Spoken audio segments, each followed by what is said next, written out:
তাই যখন আপনি জ্যামে বসেও আলহামদুলিল্লাহ বলেন, তার মানে আপনি কি বলছেন?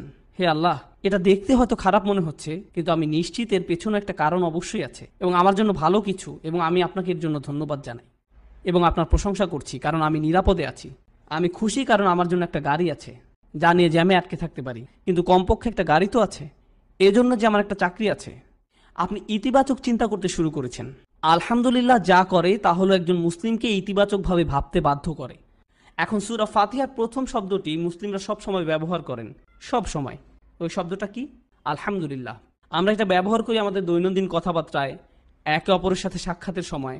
আপনি কাউকে জিজ্ঞেস করলেন আপনার কি অবস্থা, প্রথম যে কথাটি বেরিয়ে আসে আলহামদুলিল্লাহ, আলহামদুলিল্লাহ, তাই না? এমনকি আপনি কারোর সাথে কথা থামিয়ে দেওয়ার জন্য এটা ব্যবহার করেন। ঠিক আছে, আলহামদুলিল্লাহ, আলহামদুলিল্লাহ। আর রাস্তার পাশে চমৎকার একটা সুন্দর বাড়ি দেখলেন, তখন ভাবতে লাগলেন একদিন ইনশাআল্লাহ। অথবা কোনো গাড়ির দিকে তাকিয়ে মনে মনে ভাবেন একদিন আমিও এরকম একটা গাড়ি কিনবো। এরপর আপনি আপনার মোবাইল ব্যাংকের অ্যাকাউন্ট চেক করে দেখেন কত টাকা আছে।